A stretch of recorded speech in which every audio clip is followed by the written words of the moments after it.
Looking more than a little distrait, she paused just long enough to push downward on Bloomberg's roving hindquarters.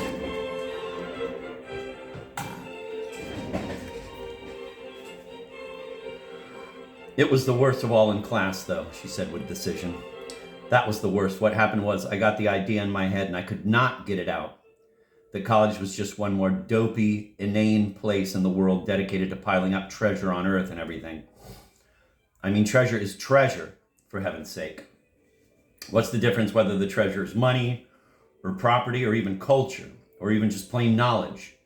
It all seemed like exactly the same thing to me. If you take off the wrapping, and it still does. Sometimes I think that knowledge, when it's knowledge for knowledge's sake anyway, is the worst of all. The least excusable, certainly. Nervously and without any real need whatever, Franny pushed back her hair with one hand.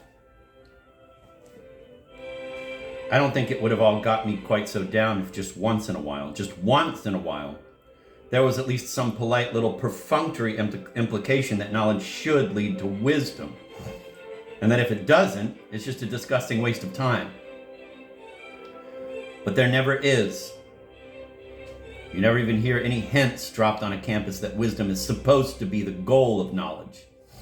You hardly ever even hear the word wisdom mentioned. Do you want to hear something funny? Do you want to hear something really funny? In almost 4 years of college, and this is the absolute truth, in almost 4 years of college, the only time I can remember ever even hearing the expression wise man being used was in my freshman year in political science. And you know how it was used? It was used in reference to some nice old poopy elder statesman who'd made a fortune in the stock market and then gone to Washington to be an advisor to President Roosevelt.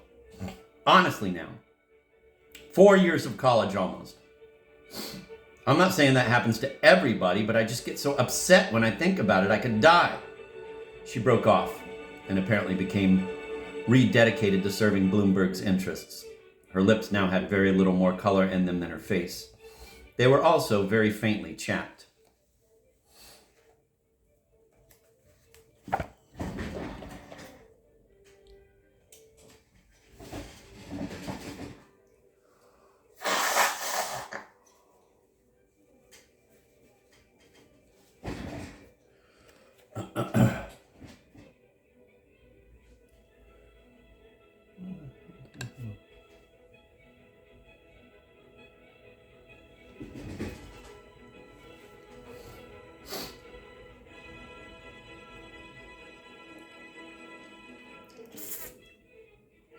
Zooey's eyes were on her and had been. I want to ask you something, Franny.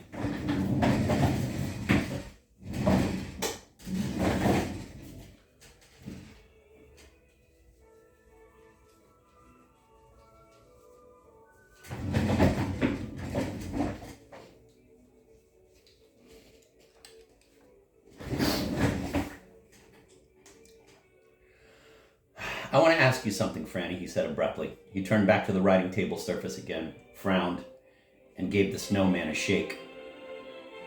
What do you think you're doing with the Jesus prayer, he asked. This is what I was trying to get at last night, before you told me to go chase myself. You talk about piling up treasure, money, property, culture, knowledge, and so on and so on. And going ahead with the Jesus prayer. Just let me finish now, please. And going ahead with the Jesus prayer, aren't you trying to lay up some kind of treasure? Something that's every goddamn bit as negotiable as all those other more material things?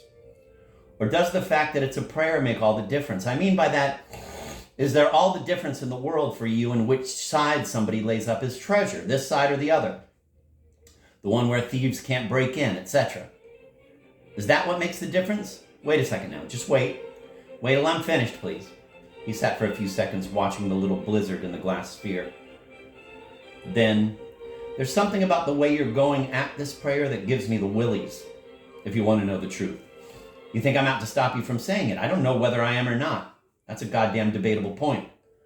But I would like you to clear up for me just what the hell your motives are for saying it. He hesitated, but not long enough to give Franny a chance to cut in on him. As a matter of simple logic, there's no difference at all that I can see between the man who's greedy for material treasure or even intellectual treasure in the man who's greedy for spiritual treasure. As you say, treasure's treasure, goddammit, and it seems to me that 90% of all the world-hating saints in history were just as acquisitive and unattractive, basically, as the rest of us are. Franny said as icily as she could with a faint tremor in her voice, "May I interrupt now, Zooey?" Zooey let go of the snowman and picked up a pencil to play with. Yes, interrupt, he said. "I know all you're saying. You're not telling me one thing I haven't thought of by myself. You're saying I want something from the Jesus prayer, which makes me just as acquisitive, in your word, really, as somebody who wants a sable coat, or to be famous, or to be dripping with some kind of crazy prestige. I know all that. My gosh, what kind of an imbecile do you think I am?" The tremor in her voice amounted now almost to an impediment. "All right, take it easy. I can't take it easy. You make me so mad. What do you think I'm doing here in this crazy room? Losing weight like mad, worrying Bessie and Les absolutely silly, upsetting the house and everything? Don't you think I have sense enough to worry about my motives for saying the prayer? That's exactly what's bothering me so. Just because I'm choosy about what I want, in this case enlightenment or peace, instead of money or prestige or fame or any of those things, doesn't mean I'm not as egotistical and self-seeking as everybody else. If anything, I'm more so. I don't need the famous Zachary Glass to tell me that." Here there was a marked break in her voice, and she began to be very attentive to Bloomberg again. Tears, presumably, were imminent, if not already on the way. Over at the writing table, Zooey, pressing down heavily with his pencil, was filling in the O's on the advertisement side of a small blotter. He kept this up for a little interval, then flipped the pencil toward the inkwell. He picked up his cigar from the lip of the copper ashtray where he had placed it. It was now only about 2 inches in length, but was still burning. He took a deep drag on it, as if it were a kind of respirator in an otherwise oxygenless world. Then, almost forcibly, he looked over at Franny again. "Do you want me to try to get Buddy on the phone for you tonight?" he asked. "I think you should talk to somebody. I'm no damn good for this." He waited, looking at her steadily. "Franny, what about it?" Franny's head was bowed. She appeared to be searching for fleas in Bloomberg's coat, her fingers very busy indeed, turning back tufts of fur. She was in fact crying now, but in a very local sort of way, as it were. There were tears, but no sounds. Zooey watched her for a full minute or so, then said, not precisely kindly, but without importuning, "Franny, what about it? Shall I try to get Buddy on the phone?" She shook her head without raising it. She went on searching for fleas. Then, after an interval, she did reply to Zooey's question, but not very audibly. "What?" Zooey asked. Franny repeated her statement. "I want to talk to Seymour," she said. Zooey went on looking at her for a moment, his face essentially expressionless, discounting a line of perspiration on his rather long and singularly Irish upper lip.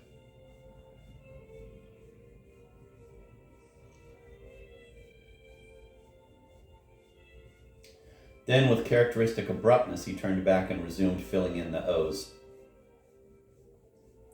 But he put down the pencil almost immediately. He got up from the writing table rather slowly for him, and taking his cigar stub with him, reassumed his 1-foot-up stance at the window seat. A taller, longer-legged man, any one of his brothers, for example, might have put his foot up, might have made the stretch with greater ease, but once Zooey's foot was up, he gave the impression of sustaining a dancer's position.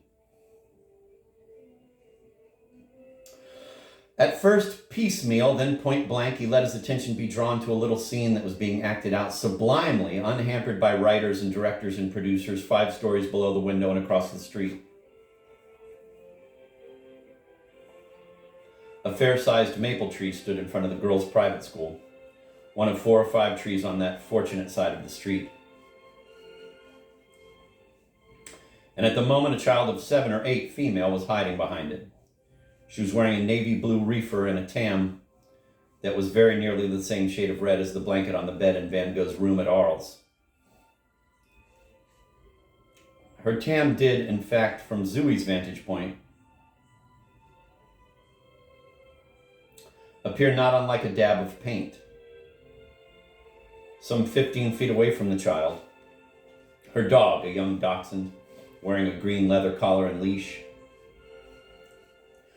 was sniffling to find her, scurrying in frantic circles, his leash dragging behind him. The anguish of separation was scarcely bearable for him, and when at last he picked up his mistress's scent, it wasn't a second too soon. The joy of reunion for both was immense. The dachshund gave a little yelp, then cringed forward, shimmying with ecstasy, till his mistress, shouting something at him, stepped hurriedly over the wire guard surrounding the tree and picked him up. She said a number of words of praise to him in the private argot of the game, then put him down and picked up his leash, and the two walked gaily west toward Fifth Avenue and the park and out of Zooey's sight.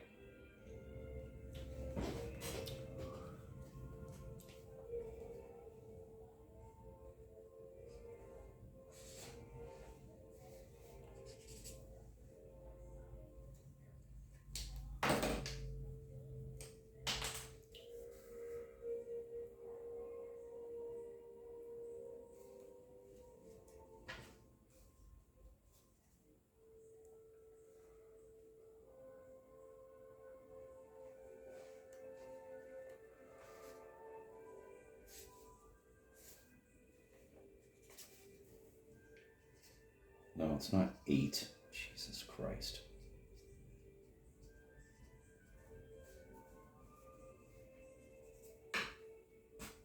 That little part right there just keeps on giving. Every time I read this book, that scene with the dachshund and the girl. It's one of those details that are just absolutely superior.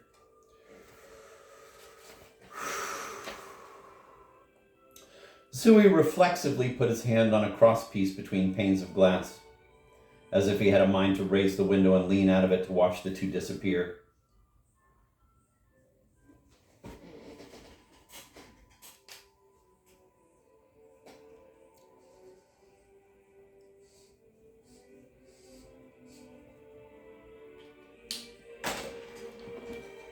Zooey reflexively put his hand on a crosspiece between panes of glass, as if he had a mind to raise the window and lean out of it to watch the two disappear. It was his cigar hand, however, and he hesitated a second too long. He dragged on his cigar. God damn it, he said. There are nice things in the world, and I mean nice things. We're all such morons to get so sidetracked. Always, always, always referring every goddamn thing that happens right back to our lousy little egos. Behind him just then, Franny blew her nose with guileless abandon. The report was considerably louder than might have been expected from so fine and delicate appearing an organ.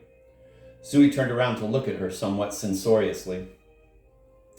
Franny, busy with several folds of Kleenex, looked at him. "Well, I'm sorry," she said. "Can I blow my nose?" "You finished?" "Yes, I'm finished. My gosh, what a family. You take your life in your hands if you just blow your nose." Zooey turned back to the window. He smoked briefly, his eyes following a pattern of concrete blocks in the school building. "Ruddy once said something reasonably sensible to me a couple of years ago," he said. "If I can remember what it was," he hesitated, and Franny, though still busy with her Kleenex, looked over at him.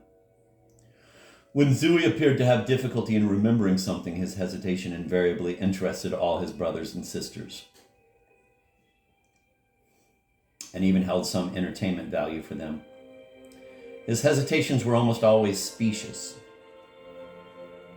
Most of the time, they were direct carryovers from the 5 undoubtedly formative years he had spent as a regular panelist on It's a Wise Child.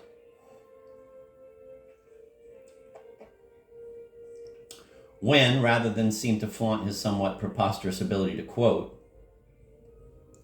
instantaneously and usually verbatim almost anything he had ever read or even listened to with genuine interest, he cultivated a habit of furrowing his brow and appearing to stall for time, the way the other children on the program did. His brow was furrowed now, but he spoke up rather more quickly than was customary under the circumstances, as though he sensed that Franny, his old co-panelist, had caught him at it.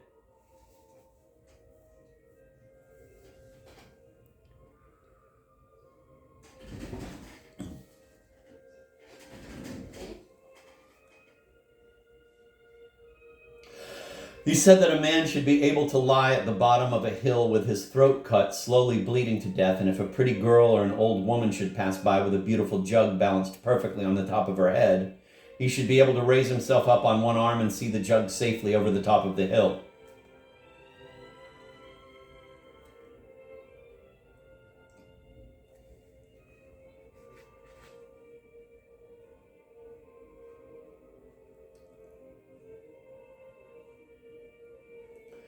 He thought this over, then gave a mild snort. I'd like to see him do it, the bastard. He took a drag on his cigar. Everybody in this family gets his goddamn religion in a different package. He commented with a notable absence of awe in his tone. Walt was a hot one. Walt and Boo Boo had the hottest religious philosophies in the family. He dragged on his cigar, as if to offset being amused when he didn't care to be. Walt once told Waker that everybody in the family must have piled up one hell of a lot of bad karma in his past incarnations. He had a theory, Walt, that the religious life and all the agony that goes with it is just something God sicks on people who have the gall to accuse him of having created an ugly world.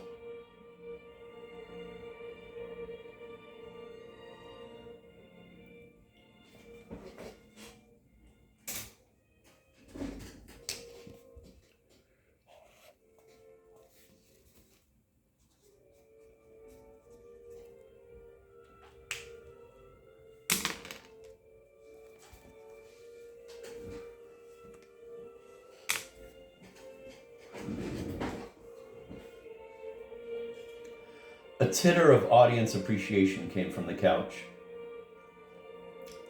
I never heard that, Franny said. What's Boo Boo's religious philosophy? I didn't think she had any. Zooey said nothing for a moment and then, Boo Boo's?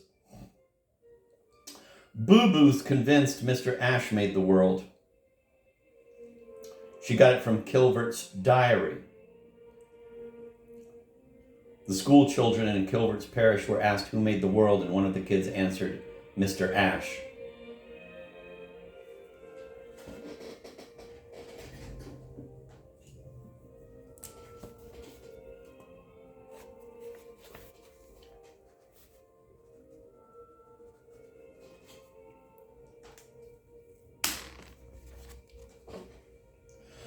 Franny was delighted and audibly so. Zooey turned and looked at her, and the unpredictable young man made a very dour face as though he had suddenly eschewed any and all forms of levity. He took down his foot from the window seat, parked his cigar end in the copper ashtray on the writing table, and came away from the window. He moved across the room slowly, hands in his hip pockets, but not without some direction in his mind. I should get the hell out of here. I've got a lunch date, he said, and immediately stooped to make a leisurely and proprietary examination of the interior of the fish tank. He tapped on the glass with his fingernail, importunately. I turned my back for 5 minutes and everybody lets my black mollies die off. I should have taken them to college with me. I knew that. Oh, Zooey, you've been saying that for 5 years. Why don't you go buy some new ones?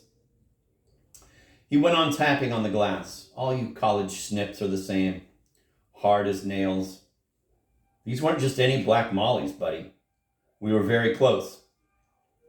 So saying, he stretched out on his back on the carpet again, his slight torso fitting in rather tightly between the 1932 Stromberg Carlson table radio and an overfilled Maple magazine stand.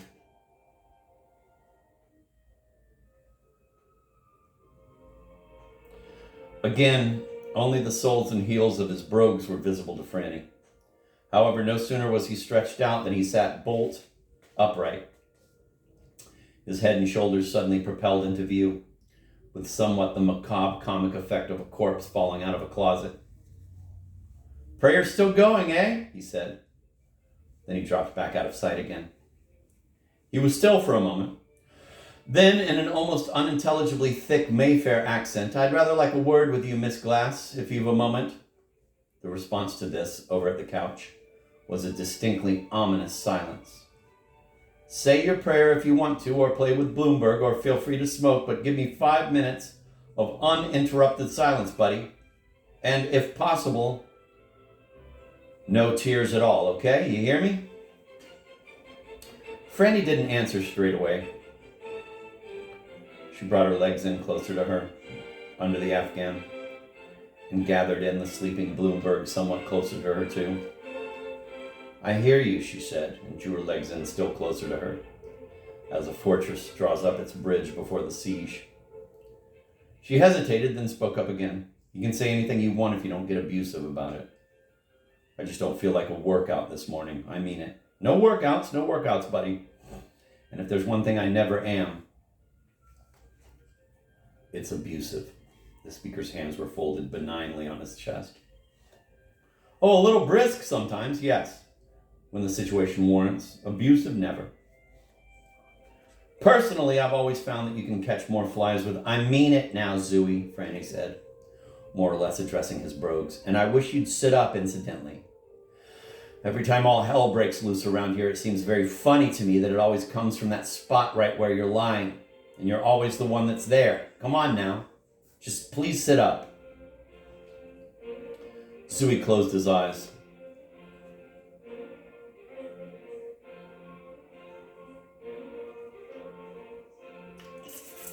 Fortunately, I know you don't mean that. Not deep down. We both know deep in our hearts that this is the only piece of hallowed ground in this whole goddamn haunted house. This happens to be where I used to keep my rabbits. And they were saints, both of them. As a matter of fact, they were the only celibate rabbits in the... Oh, shut up, Franny said nervously. Just start if you're going to. All I ask is that you at least try to be a little bit tactful. The way I'm feeling right now, that's all. You are without a doubt the most tactless person I've ever known in my life. Tactless? Never. Outspoken? Yes. High-spirited?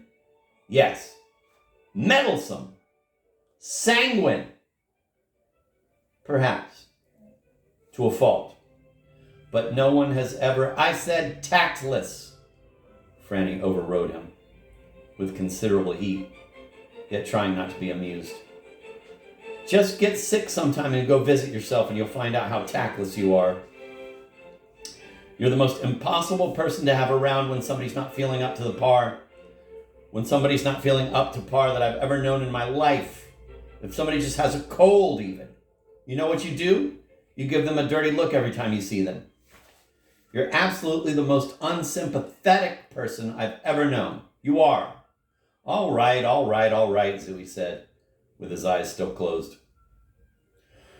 Nobody's perfect, buddy.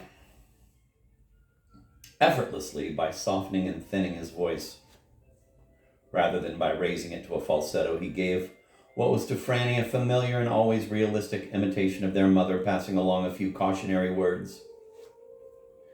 We say many things in heat, young lady, that we don't really mean, and are very sorry the next day.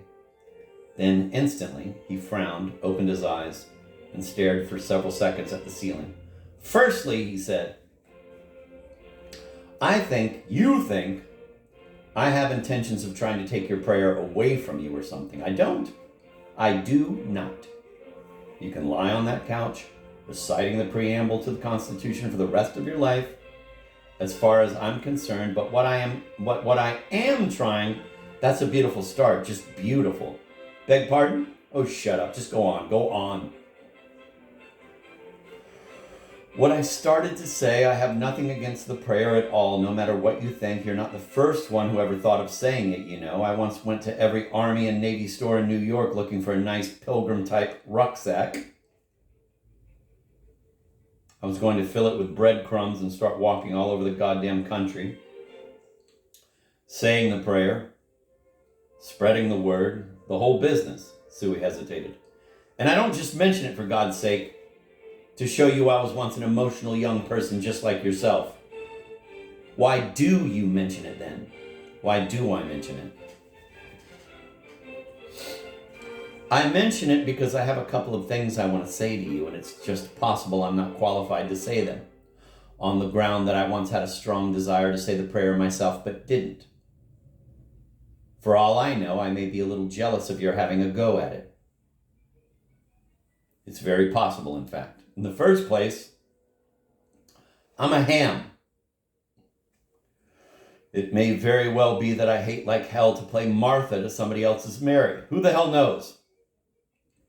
Franny didn't choose to reply, but she drew Bloomberg slightly closer to her and gave him an odd, ambiguous little hug. Then she looked over in her brother's direction and said, "You're a brownie. Did you know that? Just hold the compliments, buddy. You may live to retract them. I'm still going to tell you what I don't like about the way you're going at this business, qualified or not." Here Zooey stared blankly at the plaster ceiling for a matter of 10 seconds or so, then closed his eyes again. "Firstly," he said, "I don't like this Camille routine. And don't interrupt me now. I know you're legitimately falling apart and all that, and I don't think it's an act. I don't mean that, and I don't think it's a subconscious plea for sympathy or any of that business. But I still say I don't like it. It's rough on Bessie. It's rough on Les, and if you don't know it yet, you're beginning to give off a little stink of piousness. God damn it, there isn't any prayer in any religion in the world that justifies piousness. I'm not saying you are pious, so just sit still. But I am saying all this hysteria business is unattractive as hell." "Are you finished?" Franny said, sitting very notably forward. The tremor had returned to her voice. "All right, Franny, come on now. You said you'd hear me out.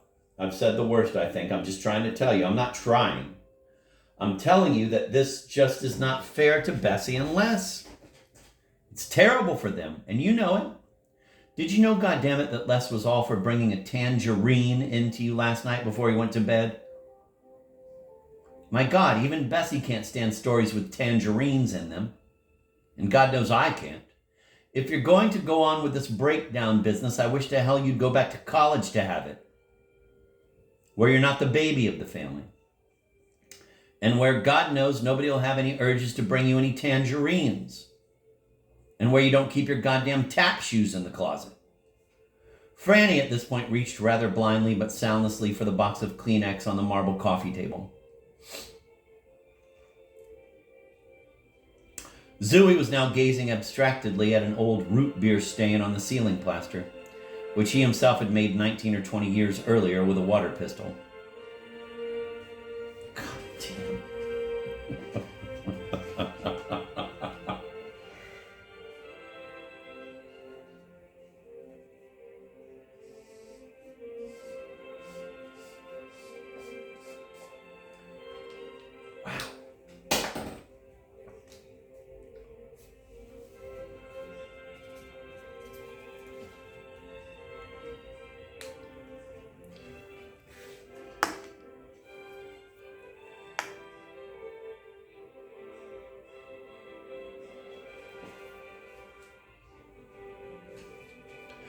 Zooey was now gazing abstractedly at an old root beer stain on the ceiling plaster, which he himself had made 19 or 20 years earlier with a water pistol. "The next thing that bothers me," he said, "isn't pretty either. But I'm almost finished, so hang on a second if you can. What I don't like at all is this little hair-shirty private life of a martyr you're living back at college. This little snotty crusade you think you're leading against everybody. And I don't mean what you may think I mean, so try not to interrupt me for a second. I take it mostly you're gunning against the system of higher education. Don't spring at me now. For the most part, I agree with you, but I hate the kind of blanket attack you're making on it. I agree with you about 98% on the issue. But the other 2% scares me half to death. I had one professor when I was in college, just one, I'll grant you, but he was a big, big one, who just doesn't fit in with anything you've been talking about. He wasn't Epictetus, but he was no egomaniac. He was no faculty charm boy. He was a great and modest scholar, and what's more, I don't think I ever heard him say anything either in or out of a classroom that didn't seem to me to have a little bit of real wisdom in it. And sometimes a lot of it.